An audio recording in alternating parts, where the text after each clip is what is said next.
Foto al YouTube, al play que estem aquest, que parlar del play o quan ja estic això ja funciona. Merci. Sí, Anna, hola, sí, i tant. Què tal? Ai, no t'havia vist. No, és que com que havíem per mitja costada, dic, ostres, que m'hem de preparar les coses i no m'he quitat la prova. Bé, molt bé. Sí. Bueno, Seure aquí mateix? sí, ho vulguis. Ara us presento, aquesta és la primera. She's Anna. She's working in the Red Cross. Oh, great. Yeah. No, Sarah's concerned. it's really nice. Yeah. The Red Cross is quite an important on this insurance. Yes. Everywhere, and also here in Uganda, very important. Yes. Very much.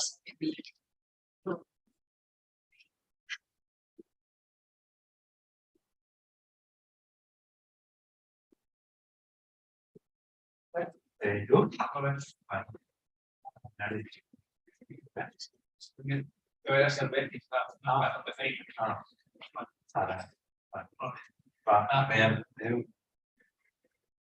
Bueno, estic parlant amb la tecnologia perquè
Ara, doncs, si us sembla, començarem.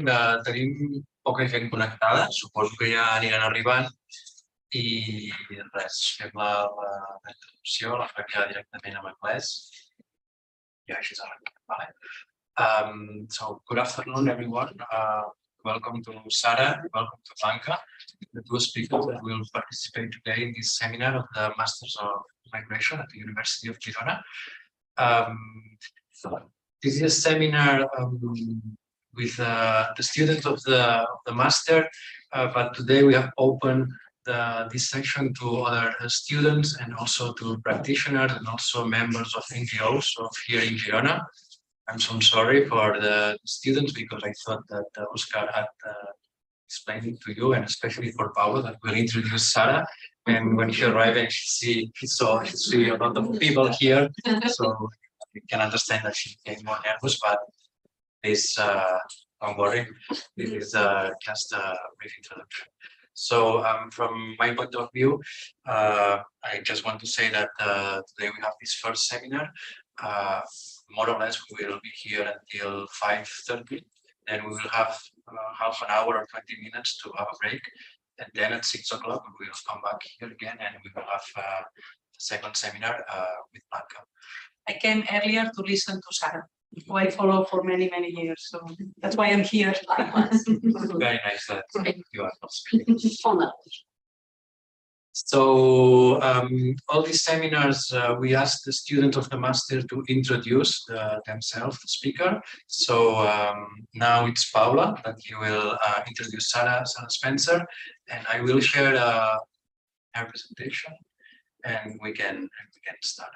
So thank you very much. I hope that you enjoy the seminar and the presentation, especially thank you to Sarah for coming here and also to Blanca to participate for second year in this master, so they are always welcome here in Chile.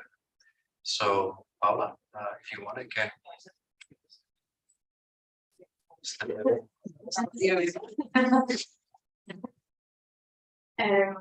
Hi everyone. I studied social and cultural anthropology at the Autonomous University of Barcelona, and now I'm doing a master's here in Girona in migration movements. I had prepared this in Catalan, so I'm sorry if I'm nervous, but the presentation is in English.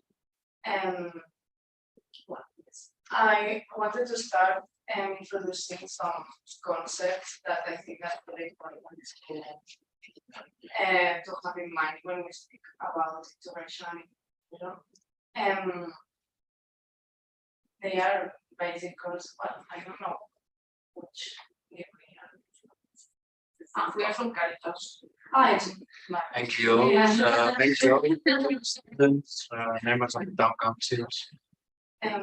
Okay, so when we speak about integration and inclusion, what we're trying to fight is special exclusion and separation, which are similar topics but are not exactly the same. So exclusion refers to a certain group of people that for being different, these difference make the inequality. And with inequality, it's not only in social terms, but also in the level of access these people have to certain services. It can be social services, but it also can be like access to culture, access to being able to make social bonds with other people in the society and more. Well, segregation also refers to like exclusion, but when we conceptualize these people as the others, so we make them in our minds like a different group, and we think of them as like a group which is like a closed group and homogenic group, like if everyone in the group was the same, just for having certain characteristics, like having the breakfast. And segregation can be often we think of segregation as urban segregation, like certain neighborhoods in cities are related, but it also can refer to education segregation or social. It can refer to well, integration and inclusion is by exclusion segregation. The word integration has been like debated, and because of its like the implications that it can have. Because it can refer like you are trying, when you say something has to be integrated, you're implying that it has to be integrated in something else, and it kind of looks like if it's like a one-way process, like it's one person that has to be integrated like group. So people are subjected to talk about inclusion, and I investigated like for things that I think are important to have in mind when we talk about inclusion. As I was saying, it has to be a two-way process. So it's not only the person that integrates or includes himself in the society, but it's the society that also have to want that person to be included in the society and give the means for it so that person is able to do so. And then we have to have in mind that it's a multi-level process, so it's not only the state or not only the town. It's like the state, if we talk about Spain, has some competences about immigration, but then then we have the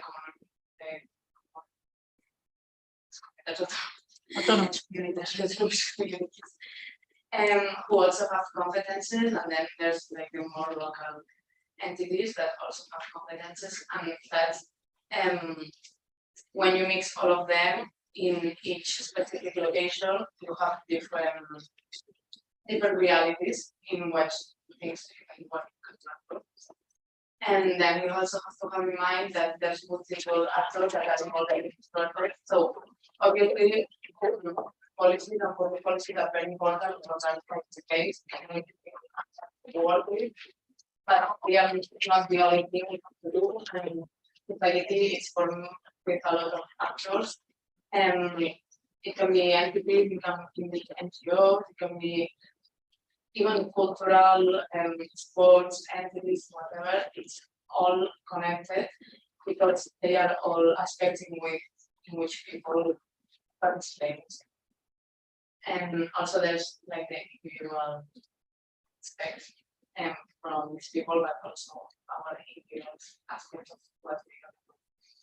And then, well, having in mind that it is an interactive process, so it's not a static process. Everything that we do modify this process and evolve, it interacts. So it's something that it's a movement, it's a process, it's not something that happens from one day to another because one law changes.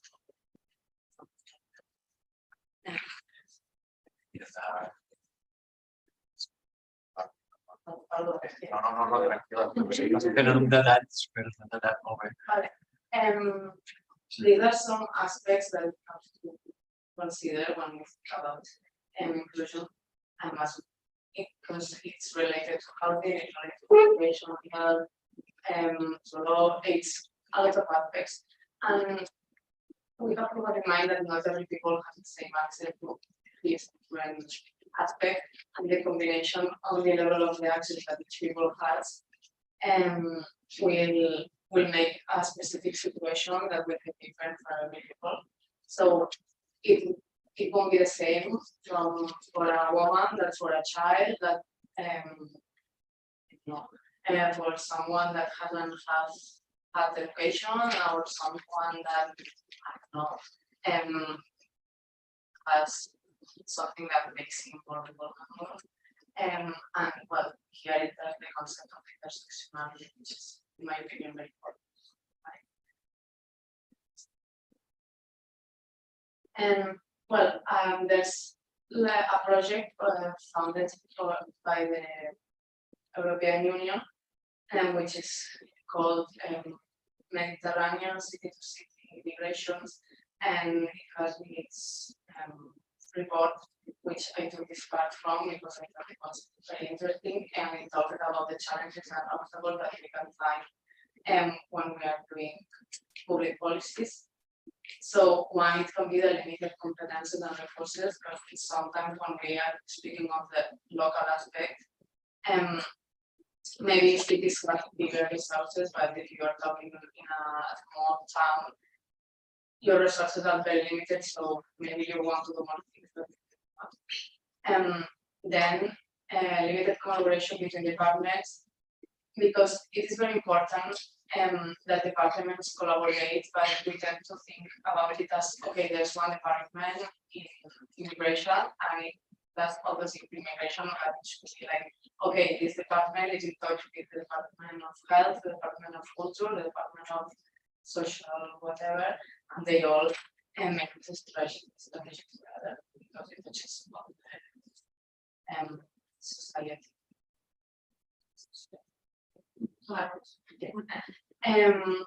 Then we have to, okay, there's a very important thing that it's we have to, it tends to be sometimes the prevalence of short-term actions, and we need to fight like the structural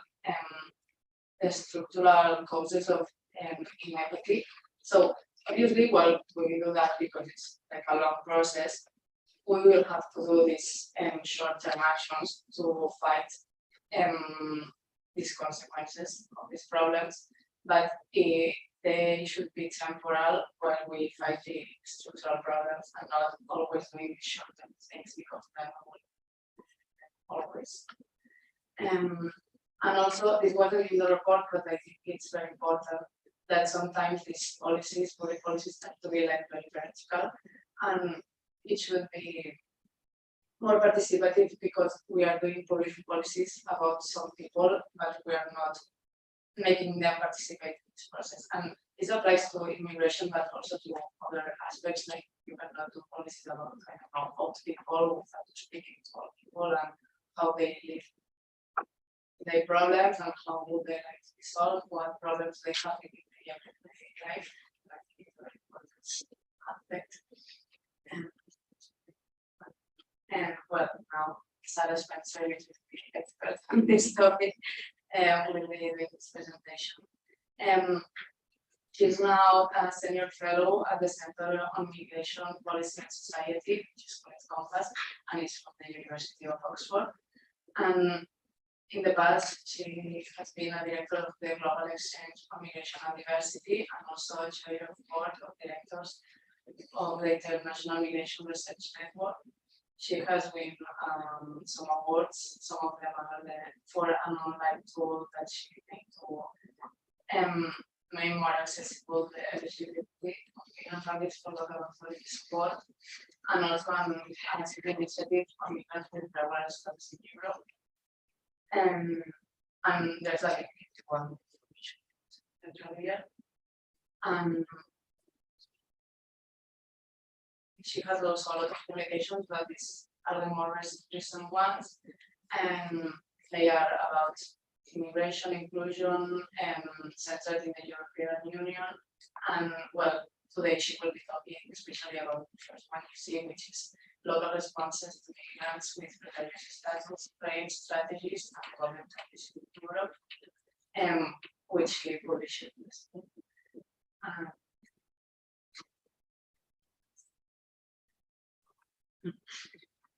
Thank you very much. Thank you very much. Paolo, thank you very much. That fits really well with what I'm going to say. And some of the challenges you raised indeed are the same sort of challenges as we found in the studies.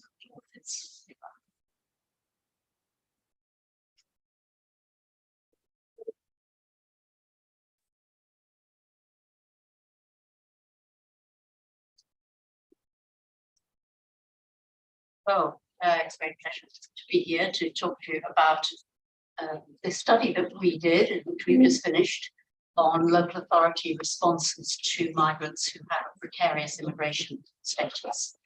When I talked to this group of predecessors last year, I really enjoyed all the feedback, all the questions, discussions. So I really hope when I've spoken for a little while, you will raise lots of issues, whether you're from an academic background or an NGO background or a local authority background. It's a research master's workshop, so I will talk a little bit about the methodology and how we did the study. But I imagine that is what is of most interest, findings, and then what I might recommend local authorities and others should do as a result. So I'll try to make sure I balance the time to spend maybe most time on that part of it. I shall try to speak slowly and clearly, but please just raise your hand or ask a question, or if I'm not, don't let me carry on at great speed. And I understand, perhaps you will advise me as well, but I shall try to keep to it. Now,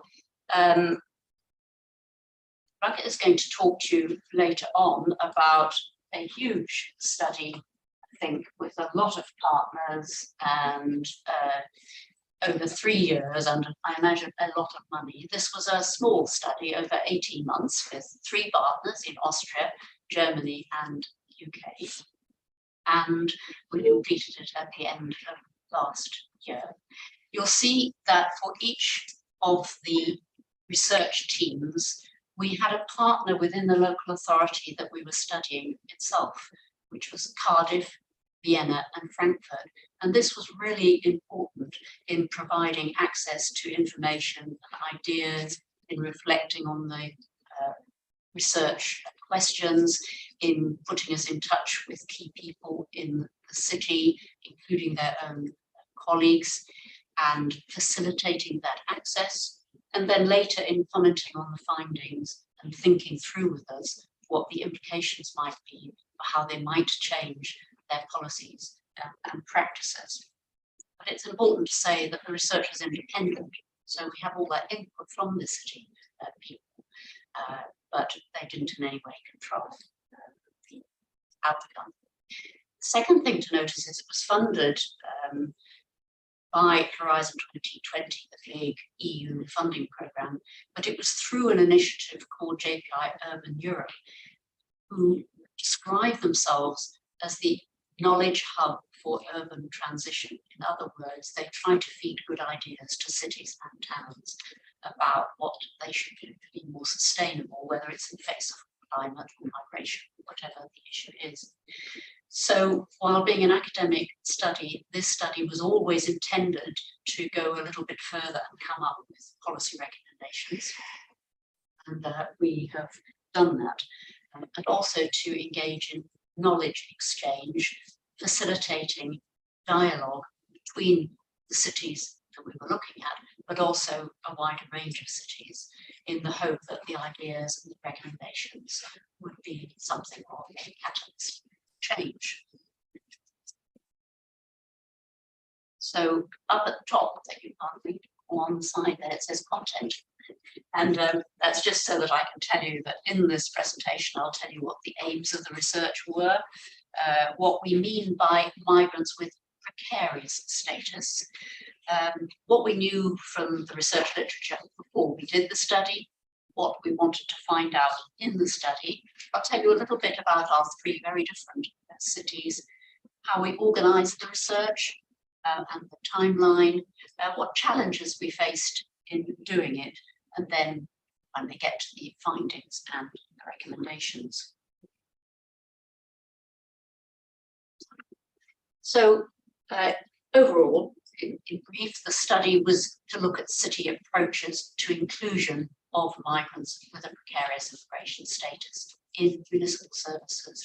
And we focused in particular on healthcare, education, accommodation, and significantly, and I'll tell you why later, legal advice. We wanted to look at what barriers they face when they try to be inclusive of these migrants.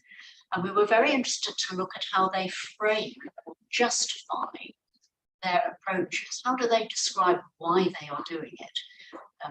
And we looked at whether the way in which they framed their approach had mirrored the way in which the city's own self-perception and branding of their approach. And then, very importantly, we looked at cooperation with NGOs in order to facilitate inclusion, because there's a heavy reliance on them, particularly, as you know, in relation to this group. Beyond the research, our aim was to facilitate mutual learning between the cities and to develop some ideas of change. I think quite importantly, that's what we felt were the limits of the academic role. You put forward the ideas, you don't then go and lobby for them. I know some academics would disagree with that. Maybe that's one of the things that we can discuss, whether an academic should go further and actually be engaged in advocacy for the reforms or not. NGO, what do you mean? I'm sorry, non-governmental organisation. So like I think Caritas is here and the Red Cross. No ONG. Right. We call it the other way. ONG. ONG. Thanks for asking. So what do we mean by migrants with a precarious status? You'll know that there's a lot written and researched about migrants with an irregular status, what a lot of people would call undocumented, for various reasons. Now we talk more about irregular migrants. But one of the things that we know about irregular migrants is that your status is not either regular or irregular, but there's a big grey area in between, and people move. There's a lot of fluidity or movement between status. So people with a regular status can often lose it. Occasionally, people with an irregular status can be regularised and get a regular status back. And so we wanted to look, in addition to the irregular migrants, at those who are in danger of becoming irregular. So that, in other words, the migrants with a conditional right to stay or temporary status. For instance, people on a spousal visa, a marriage visa, where your right to stay in the country depends on your partner's legal status. So if you leave the marriage, you lose your status. Also, EU citizens who cannot find work and after a period of time cease to be eligible for support. So in order to look at people on this sort of outer boundary who might lose their status, and look in particular whether municipal authorities had any role in relation to them, we looked at this slightly wider group, which we call migrants with a precarious status, not only those with an immigration status. Now, what we knew already, of course, was quite a lot about people in this group. These four things in particular. First of all, we know that national and regional laws impose very different rules on migrants' access to services. The rules are restrictive, often, because they want to discourage migrants from relying on public funds, and they are particularly restrictive for people with an irregular status, who are excluded from most services. Importantly, though, they are not excluded from all services. National and regional authorities, while you might say the default position is exclusion, in parallel to that, they have rules which allow people to use certain services. And Franco was actually the person who focused on that a decade ago now and highlighted that. So when people say, oh, national government's bad, they exclude people, cities good, they try to include people, actually it's more complex than that. And it's really important to recognise that national governments face the same internal tensions where, while they most want to exclude people, actually for many reasons, like public health, for instance, or prevention of crime, they want people to be allowed to access some services, and cities, in a way, only want to do that perhaps to a greater extent. But the rules are complex and they differ between different migrant groups. and between countries. And they not only differ in relation to entitlement to services, but in relation to transfer of personal data. Germany in particular is well known that civil servants there, service providers, mostly have a duty to notify the immigration authorities if somebody comes to ask for a service who does not have a regular immigration status. About 10 years ago, they decided that they would no longer do that for children going to school, because what was the consequence of doing that? Children did not go to school. Parents did not allow them to go to school because of the fear that the data transfer to the immigration authorities. So in 2012, the German government stopped doing that. But in relation to other services, the rule still applies. Doctors are exempt, but the people who work around them are not exempt, which means that there is a particular problem in Germany, but not exclusively a problem in relation to that issue. So that was something we knew about. We also knew that municipalities differ greatly in Europe in the extent to which they do include, let's say, irregular migrants in services, in how publicly they do so. Do they have no visibility, hoping nobody notices, or like Barcelona, tell everybody about it and have a strategy on it? But Barcelona is very unusual in that respect. And we also knew from research that they frame their approach differently. Sometimes they argue for inclusion in terms of the needs and rights of the migrants themselves. We're doing this to protect children, we're doing this because they have a fundamental right, for instance, but also they argue it in terms of what is good for the municipality and for the other residents there. So this is good for public health.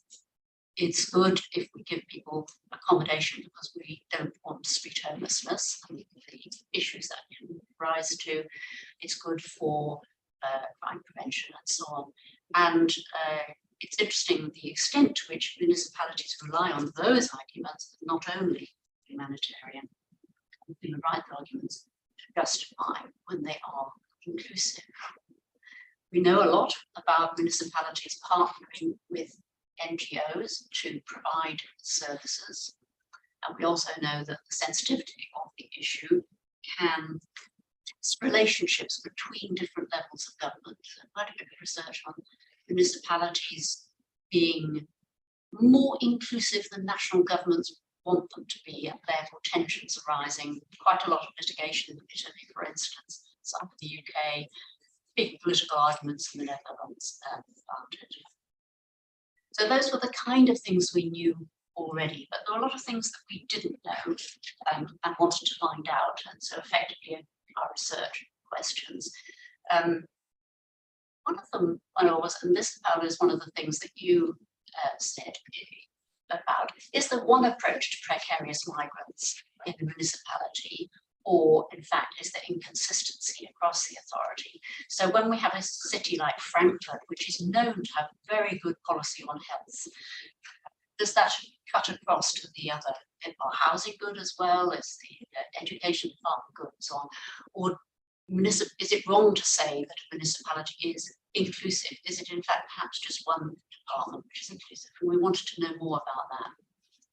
We wanted to know as well if they differ in how they frame their approach, and do they mirror the way in which a city frames its mission? So Vienna, for instance, is a human rights city. So is it a human rights city in relation to this group of migrants? Does that mission carry down to all of the groups, or do you find that that isn't the kind of language that's being used and that's used? So we were looking at that. Where departments wanted to be inclusive, what were the barriers they faced? Was it primarily legal? Was it primarily the national legislation? Or was it perhaps more practical barriers like resources, for instance? If a municipality is inclusive, does it always lead to tensions? Were the particular issues faced by women? What was the role of the regional tier? Each of our cities is, as you'll see in a moment, within a regional authority, or Vienna is in fact a regional authority. Does that make a difference? And then this question about cooperation with NGOs, what kind of working relationships did they have? So what about our 3 cities?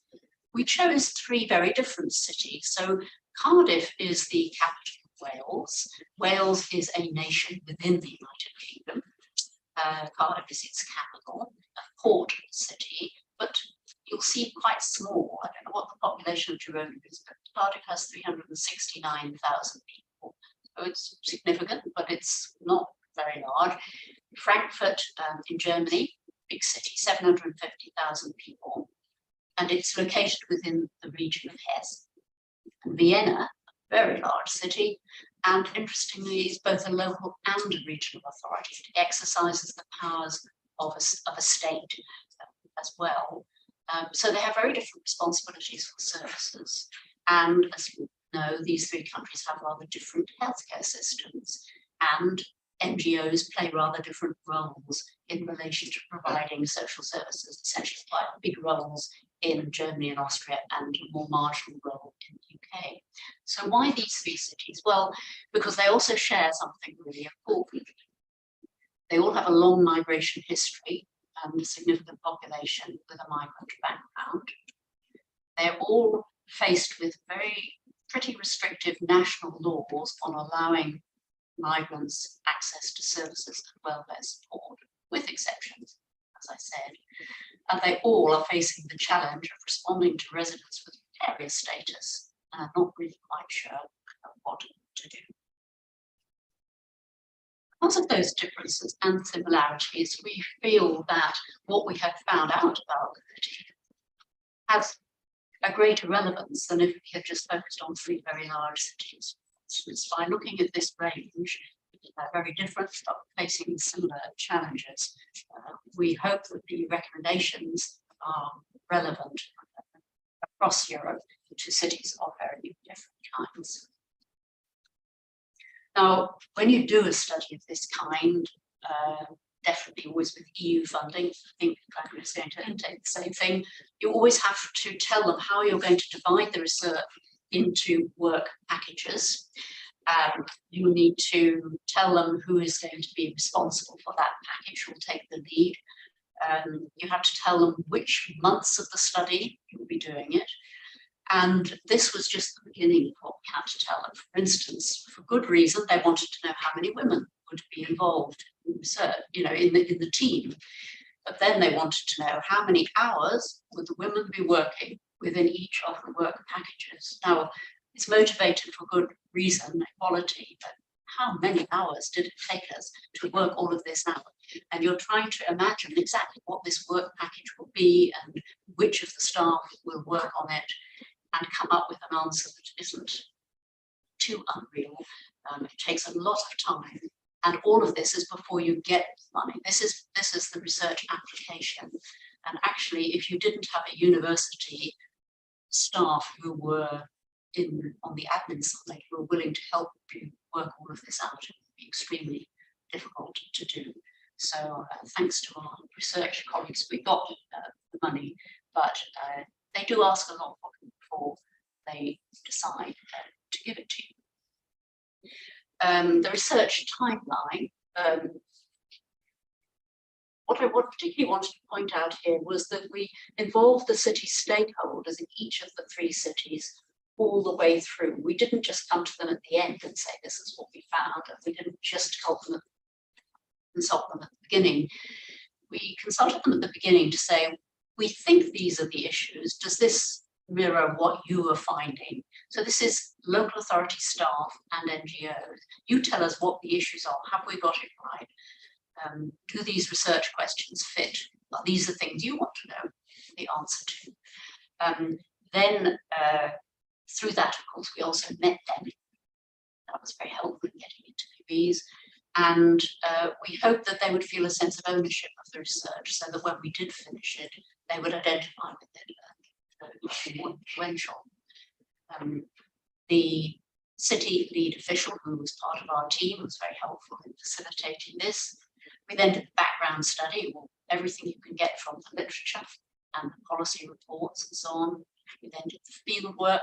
I said this was a small study, so it was 20 to 30 interviews in each city with policymakers, service providers, NGOs, and if possible, migrants with experience of precarious background. One of the challenges we faced was COVID. Having planned to do all the interviews in person, we couldn't. We had to do a lot online, and that actually affected the access we could get to the migrants themselves. Of course, that wasn't so possible, but we succeeded to a certain extent. We wrote reports on each city. We did knowledge exchange events within each city so that the findings could be discussed. And then there was an international knowledge exchange meeting in Frankfurt at the end of last year. And now, of course, we're engaged in writing articles and books that come out of the project. There was also academic collaboration through a series of conferences, not least the EMISCO annual conference in the summer. I don't know whether those of you who are PhD students are going to EMISCO yet. Yeah. We found that invaluable in getting feedback from colleagues working in the same field. Great for ideas and reflections on the research, also great for making new research collaborations to take the study forward. So what were, I don't know if you can get rid of the bit at the top. It might go. What we were hoping to achieve, apart from, of course, the contribution to knowledge and the academic debates, we were hoping that we would build up greater understanding within each municipality of its own approach to precarious migrants, of their own, the internal differences and the reasons for them. And I think the officials who agreed to work with us, that was their motivation. We were finding out things for them that they didn't know. We hoped that all the dialogue would help to build understanding with the NGOs and therefore help to contribute to good working relationships, including working on reforms together after the study. We hoped in particular we'd raise awareness of issues relating to women. We wanted to share learning and strengthen the evidence base. And of course, we wanted to have an influence on city practices, but also on debate at national and EU level. We were trying to raise the profile of this issue and raise the profile of cities' experience in particular, which is so often neglected in national debates and EU debates, although is becoming more recognised now.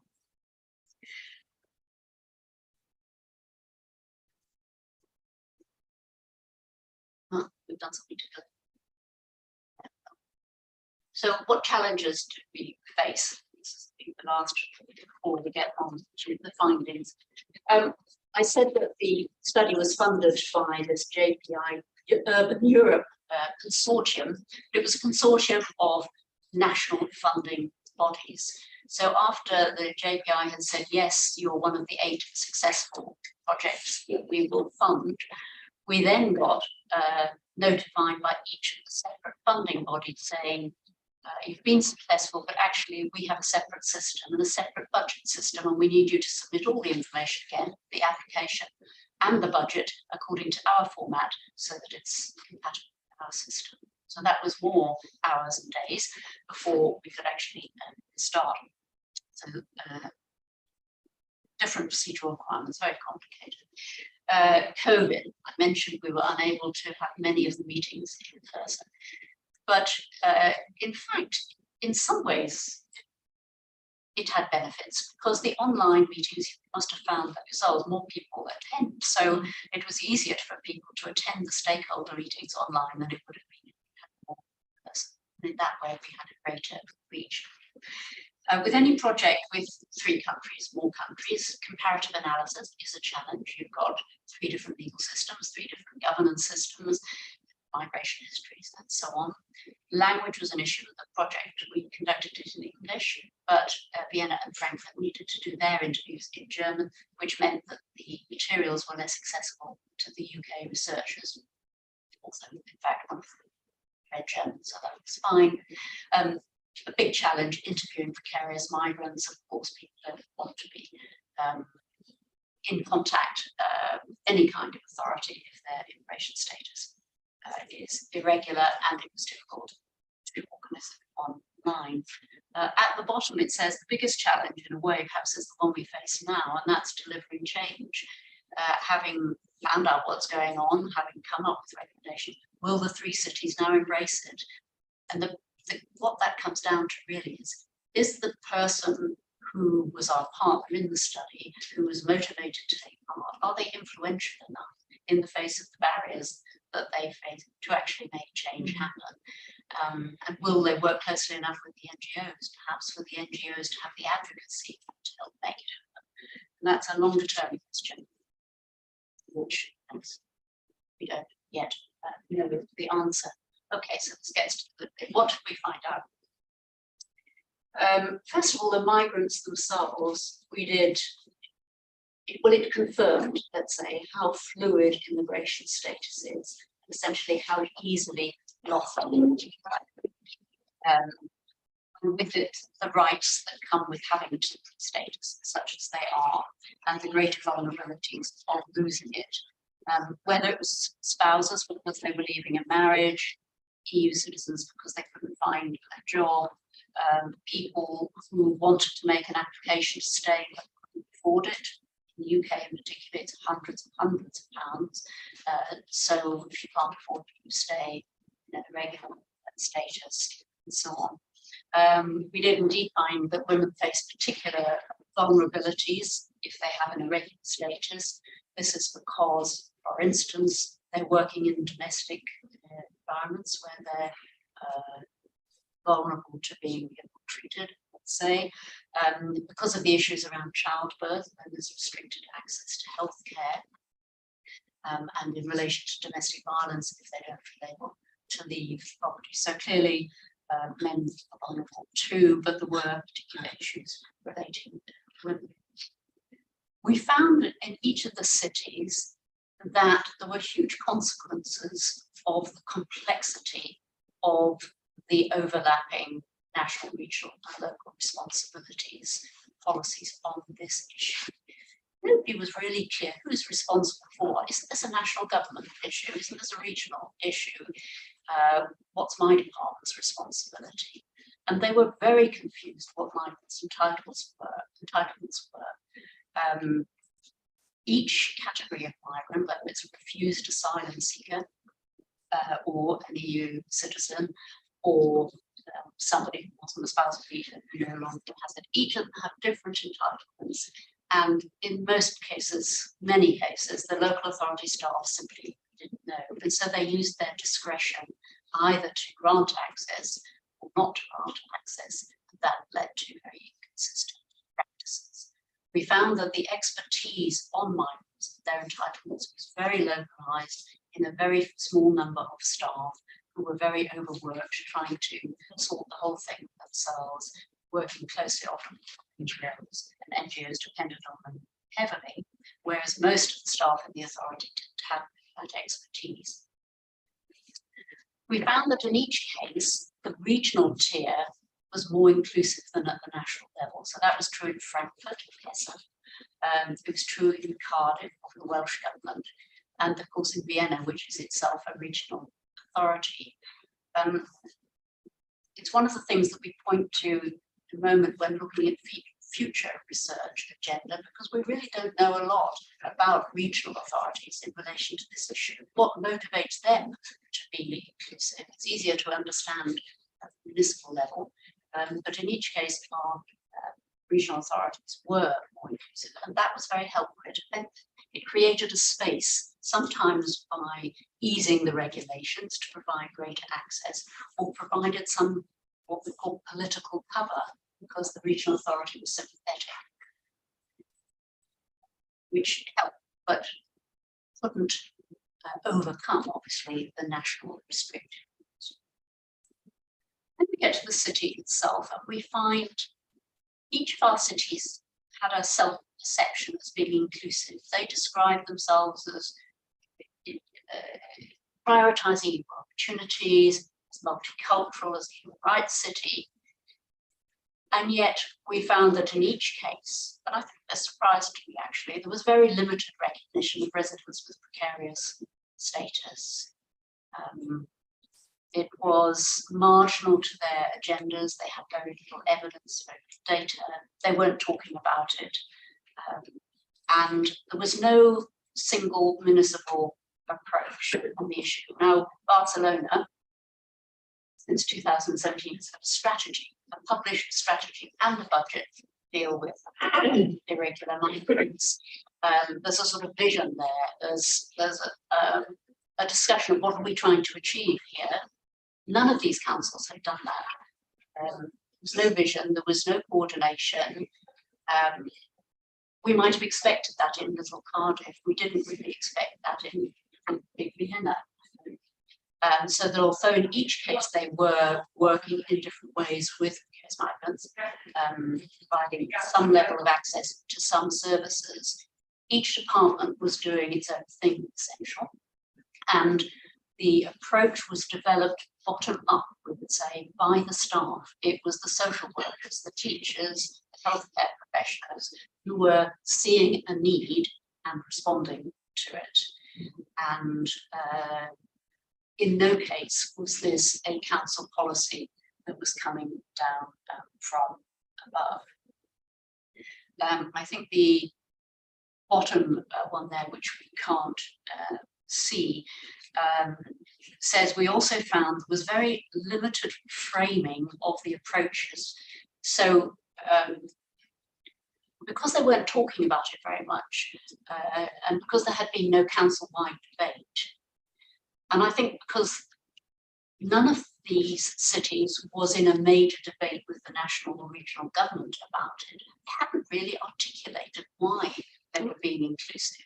Were they doing it to avoid kids getting into crime on the streets, or were they doing it for human rights reasons? Or there was a very limited framing of it, but in no case did it mirror the framing of the city itself. So Vienna, the human rights city, we didn't find the individual housing department and so on talking about, as a human rights city, we will try to be inclusive of this group, although they were being inclusive to an extent.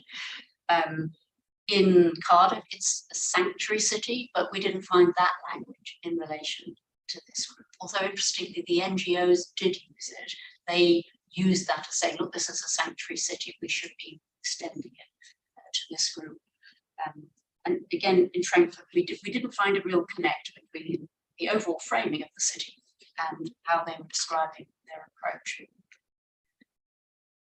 I mentioned here no visibility on the issue, and I don't know if any of you are familiar with the political sociologist Virginie Giraudon's work, but she has this lovely concept of the sunshine politics of immigration control. But government is doing immigration control, it's very happy to talk about it, so it's out in the open. But if they're talking about rights, migrants' rights, she called it the shadow politics. This is something that we don't shout about. Yeah, we're doing the right thing, we're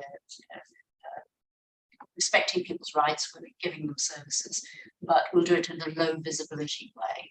And on the whole, that's what was happening in these cities, whether consciously or not, it was a low visibility issue. So our second slide on findings, we did find there were high access barriers to most services, mostly perhaps because of the law not granting entitlements, but a big one was fear of detection and removal. So fear that if you use the service, even if you think you're entitled to it, even if you are entitled to it, that your details will be given to the immigration authorities that lead to your removal. And Linda Bosniak, the American legal scholar, she talks about the internal controls as borders following migrants inside, like the visuality of visiting the border, sort of following them inside and checking if they're eligible to be there. But we felt in a way what we had found was that that was going one step further, because these migrants had internalized the fear that they would be detected, even in relation to services where there was no transfer of data at all, where there was no requirement on the local authority or the health provider to transfer it.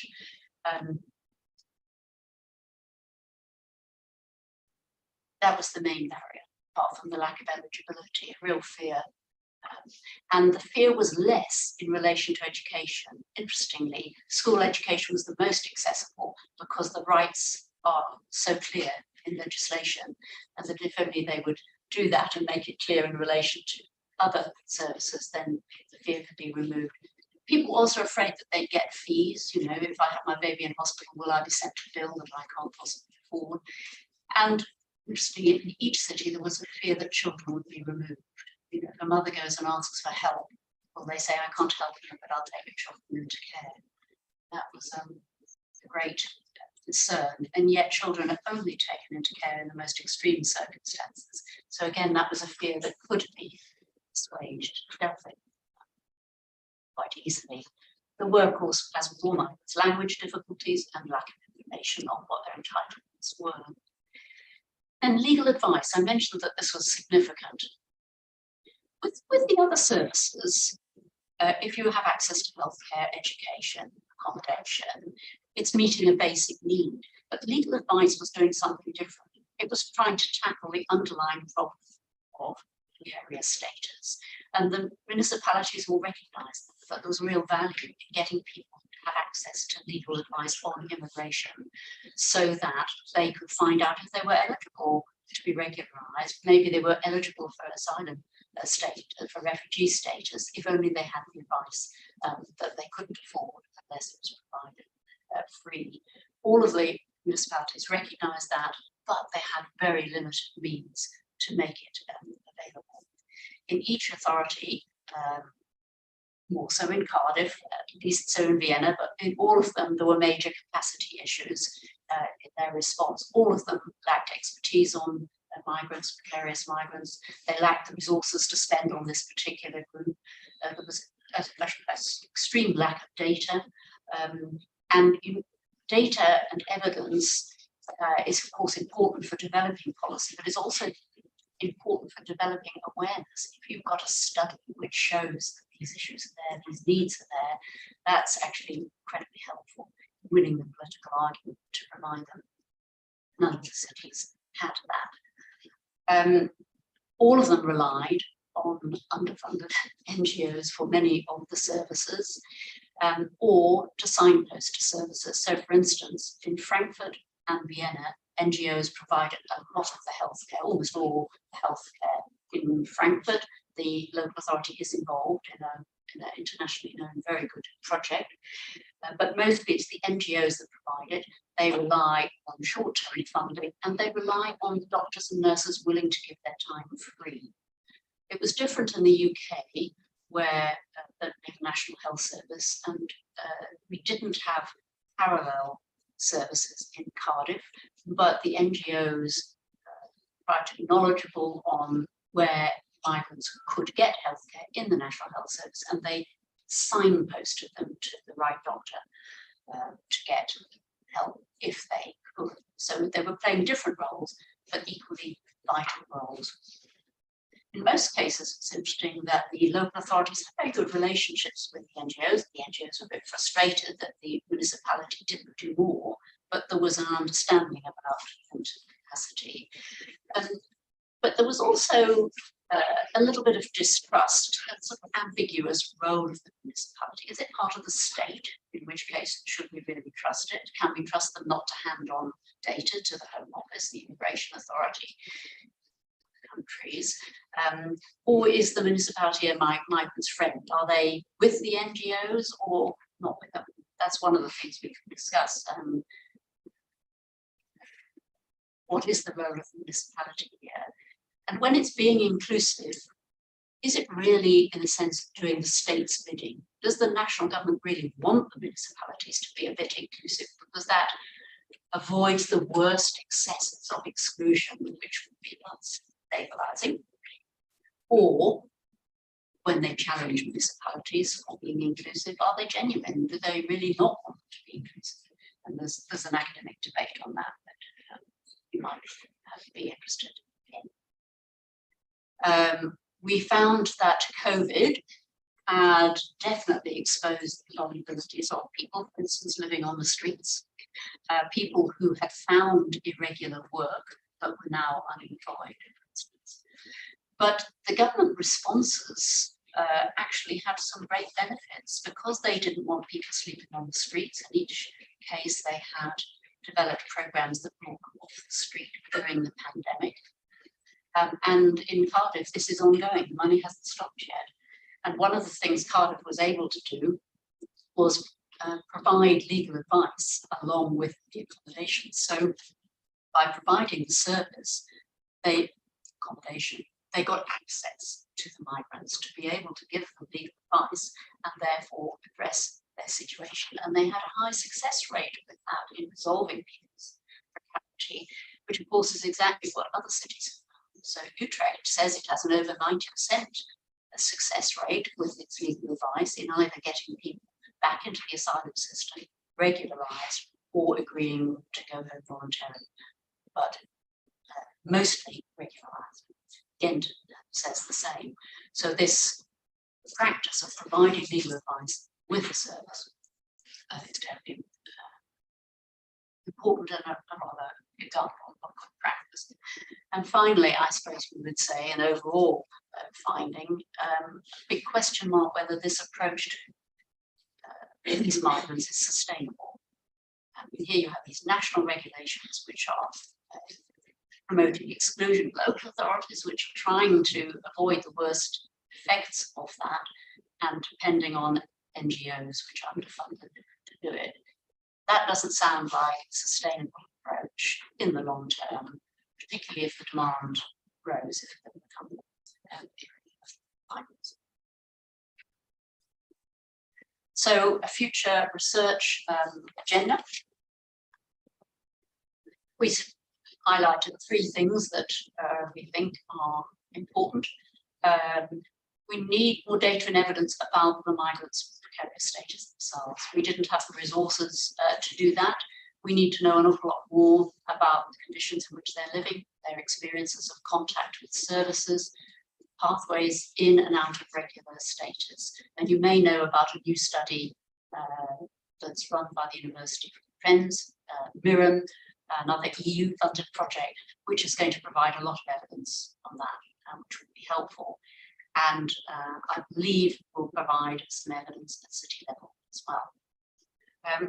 We thought we need to know an awful lot more about the organisational culture within municipalities if we're going to understand why they adopt different approaches. Is it because they're under different legal systems? The rules on housing are different from the rules on education. Is it because of the nature of their responsibilities? Is it resources? I mean, it costs more to provide accommodation to a family than to provide an extra school place for children. Is that what's behind it? Is it because the staff experience different levels of demand? If you are in a health clinic and somebody comes in, then you're face to face with the need to provide a service. Other kinds of demand are more remote. Is it because of their perception of their roles?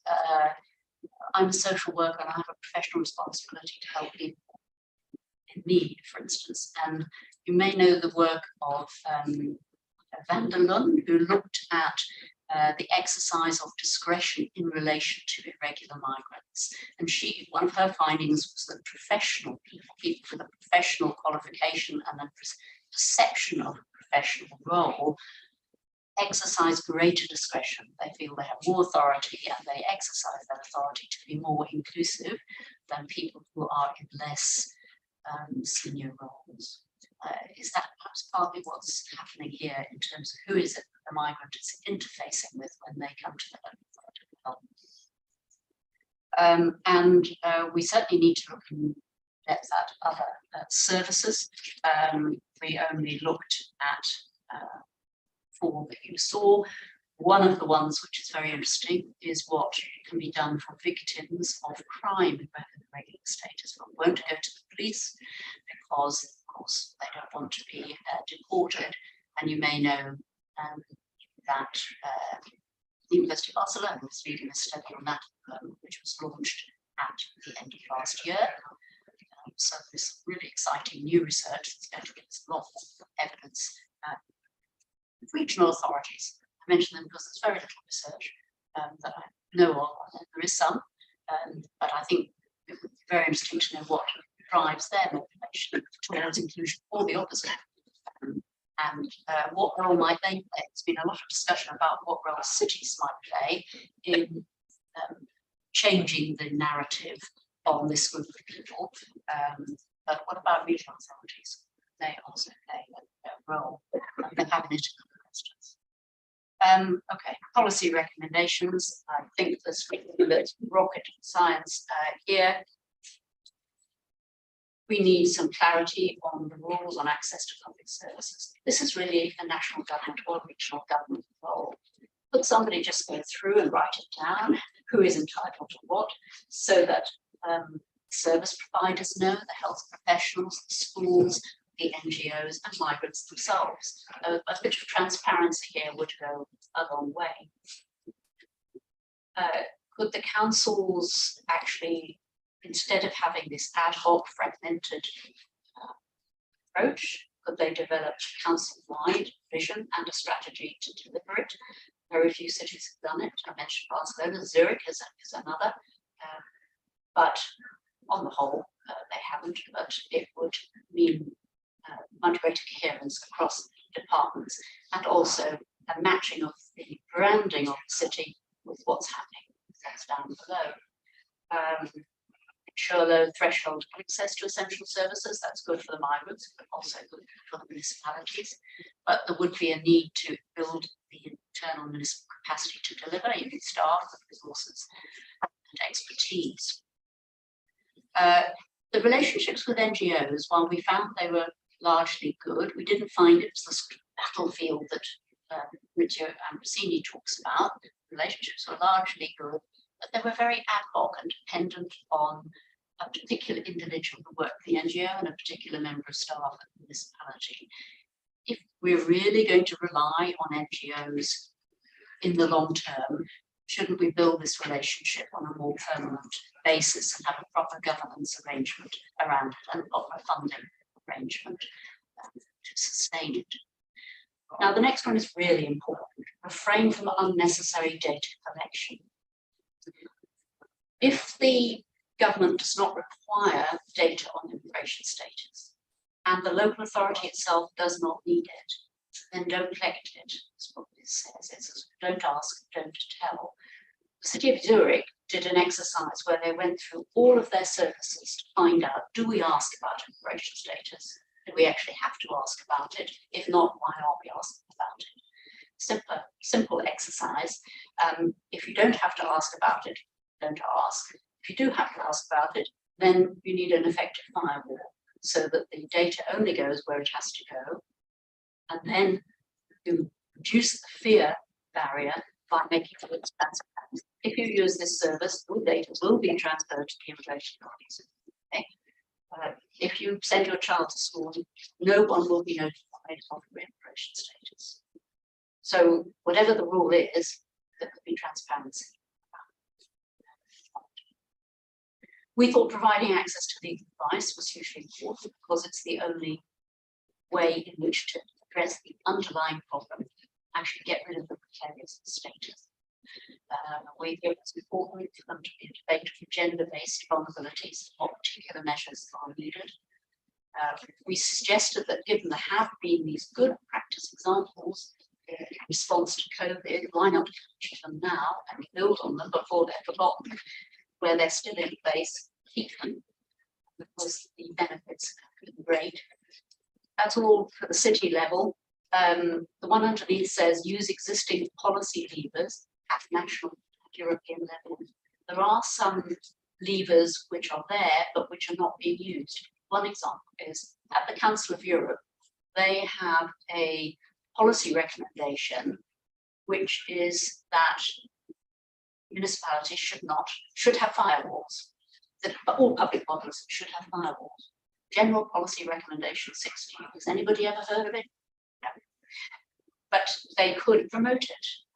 NGOs could promote it because essentially it is good practice to have a firewall between your service and the immigration authorities. Unless there's a law that says you can't, which is very rare, then this is something you can do and you can make sure that people know about it. There are other examples. The European Union has some measures which require services regardless of immigration status, like victim support, for instance, and those could be much better known and better used. And then the final one, create prospects for a sustainable future. Instead of having to work out how to provide services to migrants with precarious status, let's have fewer migrants with precarious status by having clearer pathways into regularization and enable people to access it if they are entitled. That is what we found out. That is what we recommended. I hope that was of interest. Thank you very much. Thank you. So it's past 5. We have 15 minutes for questions, comments. It's been really inspiring. I have a lot of questions, but I would like to open the discussion to the students and also to our guests today. So please, if some of you have any questions, so you can ask. Don't hesitate.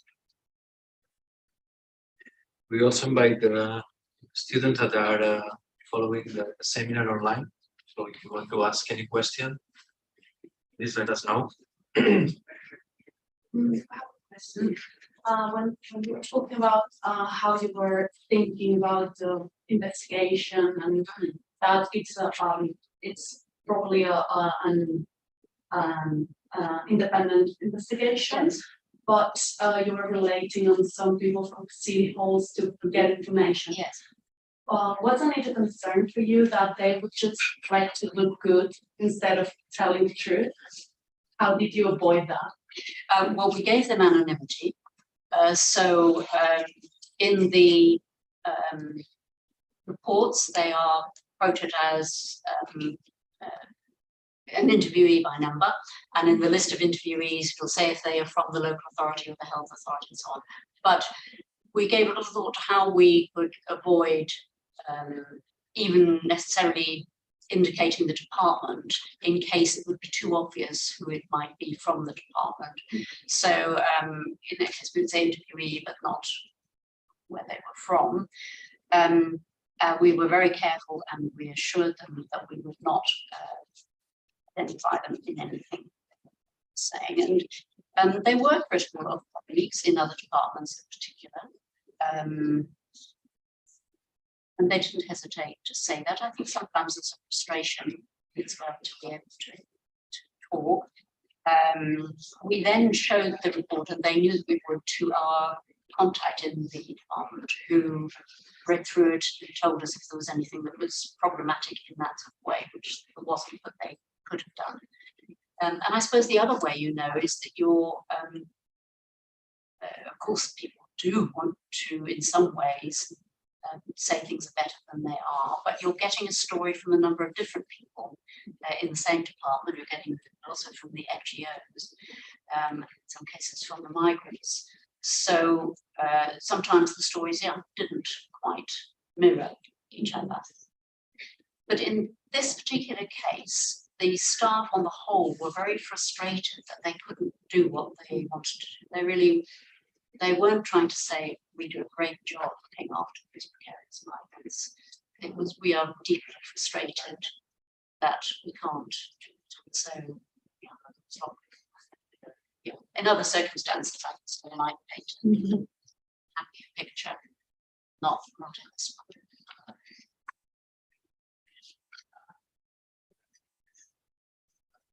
More questions? First of all, thank you very much for your presentation. And I have a question. Maybe it's a good idea just to unify rules and regulations regarding migrants in European Union and Great Britain. And in this case, migrant, especially irregular or precarious, couldn't feel fear, and it could be much easier to collect the information on them to make it possible to get necessary services, health care, accommodation, etc., etc. They won't be, they won't fear, they won't feel fear, and I think it's an important idea. Yes, it would be very good if there were EU-wide rules protecting the fundamental right of all migrants to access basic services. I think it would be extremely difficult to get agreement on that.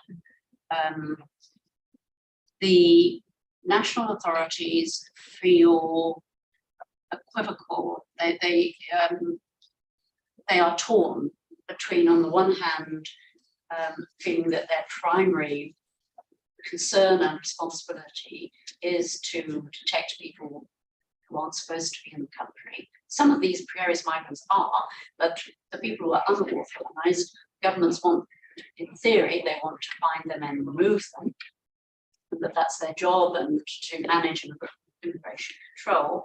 On the other hand, they don't really want the consequences of extreme exclusion, because that's not only bad for the migrants, but bad for the rest of the population. So in the UK, for instance, there was a great debate around about 2012 about whether people who are unauthorized, irregular migrants, should have access to HIV testing and treatment. And there was a big debate between the immigration authority on one hand saying, no, everybody will come here for treatment and it'll be like a magnet. And the health department's got to do this, because the only way to prevent the spread of this disease is to be inclusive of the whole population. It won't work if some people are not getting access to treatment. And they won the argument, and so the rule changed, as it did when COVID came along. They wanted to make sure that everybody was included. So governments face this dilemma of this dual role, and I think they would be nervous about agreeing to any basic rules. There are basic rules for people in the return process, return directive, on access to education and healthcare. But beyond that, the greatest possibility of extending rights to people with a regular status is when the directive, the EU directive, says regardless of status, as it does in the Victims Directive. That is a step in that direction. I see. Thank you. That's not to say you shouldn't try.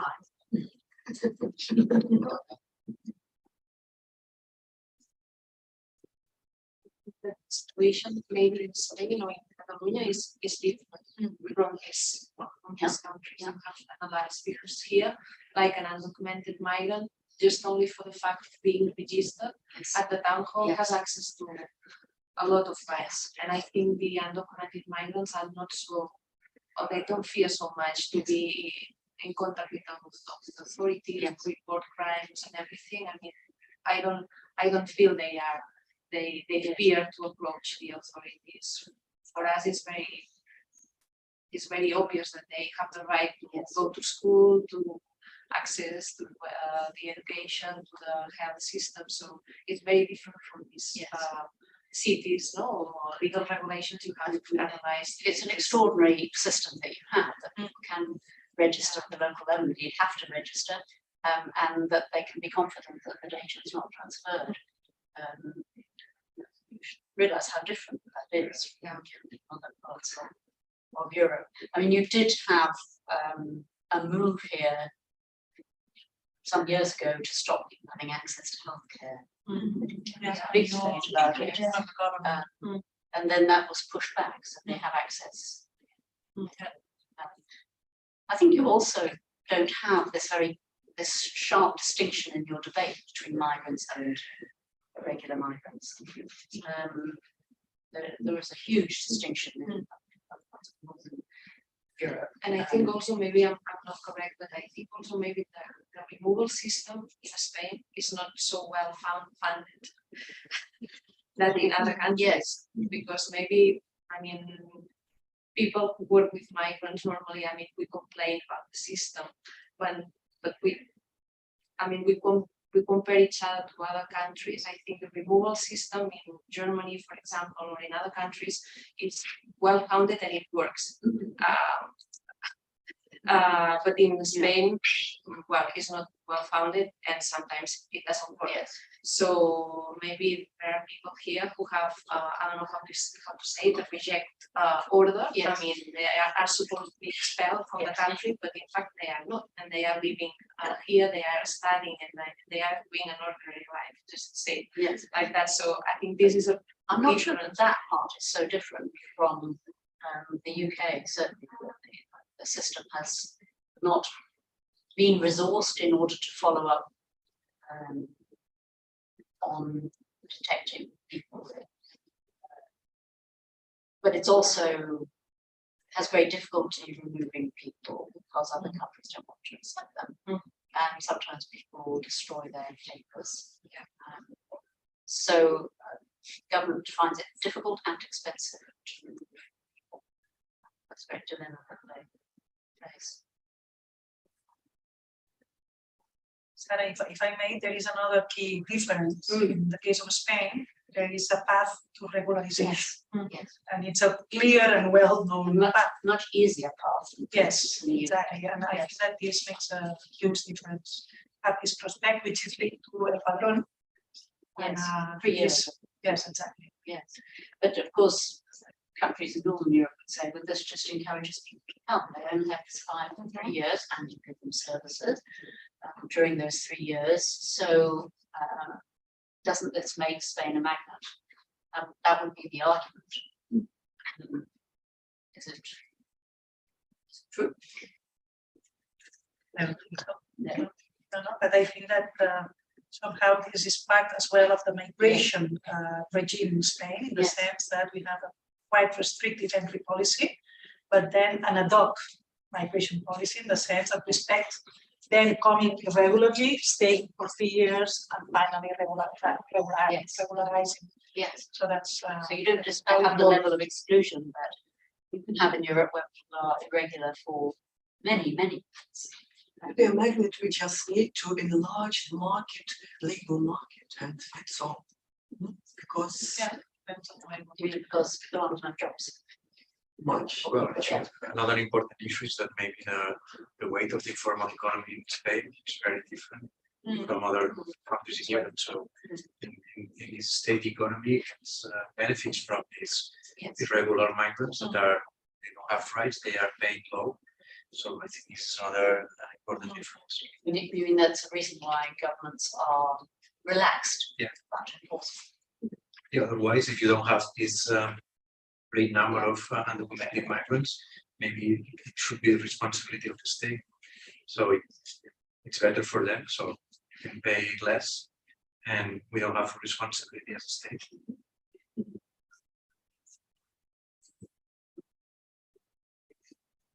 Okay, last minutes. Any other question, comments? You said you had some questions. Yeah, I had one question. There is no other question. One question regarding the methodology. You mentioned that in this kind of project you are working together with stakeholders and academics. I would like to know, how do you find common interest between these two profiles, academics and maybe stakeholders or people from NGOs and or also the civil servantry community too, because academics are mainly focused sometimes on research and publish papers, and maybe stakeholders are more interested on intervention, some more practical. How do you find, or when you are writing a project, how do you find a balance between those goals? I think the motivation from the city people and the NGO people has to come from the fact that you're going to find out something that they want to know. If they themselves have a need for evidence and data. And if the study is going to provide that, if it's going to answer some of the questions they have themselves, then that is a motivation. They may also, if they want change to come about, whether it's within, say, the municipality or NGOs that want advocacy, they can see the potential in the study of providing the evidence that will help to win the argument. It might demonstrate the need, demonstrate the problem in a system that needs to be put right. So even if it's a project that doesn't, as this one did, have a specific mandate to come up with policy recommendations and so on, where our funding came from. I think even if it's a straight project that is out to get the evidence and publish the evidence, then the stakeholders may well be motivated to participate because it gives them something they want. And it also opens up a space for dialogue about the issue. One of the things we found when we brought the stakeholders together was that although they all worked in some capacity with migrants with precarious status, many of them had never met before. The housing people didn't work with the health sector people, and the education people had no reason to meet. And of course, they then found that through the project, it was good networking. They met people who were useful for them to know, and for advocacy in terms of having a better municipal system, knowing the other NGOs and people in the field who also wanted to change, knowing the people within the public bodies who were open to change was valuable. But you have to work at the relationship, it doesn't come just because you ask. In fact, in Frankfurt, the key person was part of the C-minus city network, so which is the City Initiative on Migrants with Regular Status. It's a network of cities that faces this issue. So there was already a trust there, and I worked with the person in Cardiff because in her previous job she worked for the Welsh Refugee Council, and she has worked together. Those relationships. I'd like to ask, what kind of gender aspects did you find? We found that the women were particularly vulnerable, particularly if they had children or they were pregnant. If they had children, they very much needed somewhere to live. That meant, we actually found this in a previous study, that they were willing to accept offers of accommodation that they might not have chosen or had to provide services for that in order to have a roof over their children's head. Many were doing domestic work, and because they're irregular, that means they're vulnerable if the employer doesn't treat them well. And then the issue is the issue of domestic violence, because if they leave the home, I'm sure they, in our case anyway, out of Germany and Austria, they lose their visa because the marriage has come to an end. But also the refuges, where the women go in order to be safe, shelter. In most cases, the municipality can only pay for their place if they have a regular status.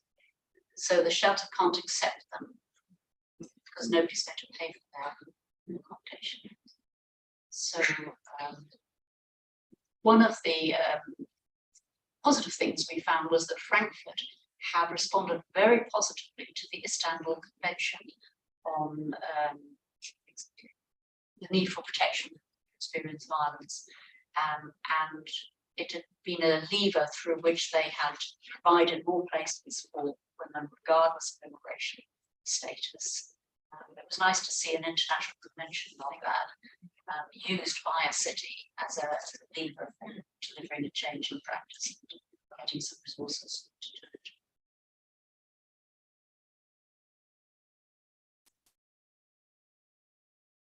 Okay. No question. No more questions. Have fun, but I'm not telling you.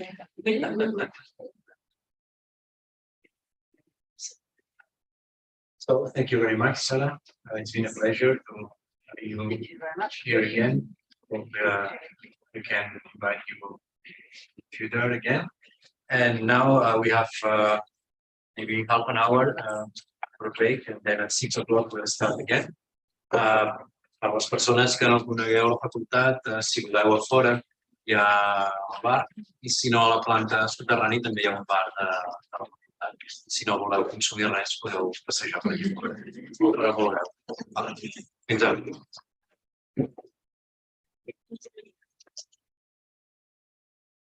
Thank you.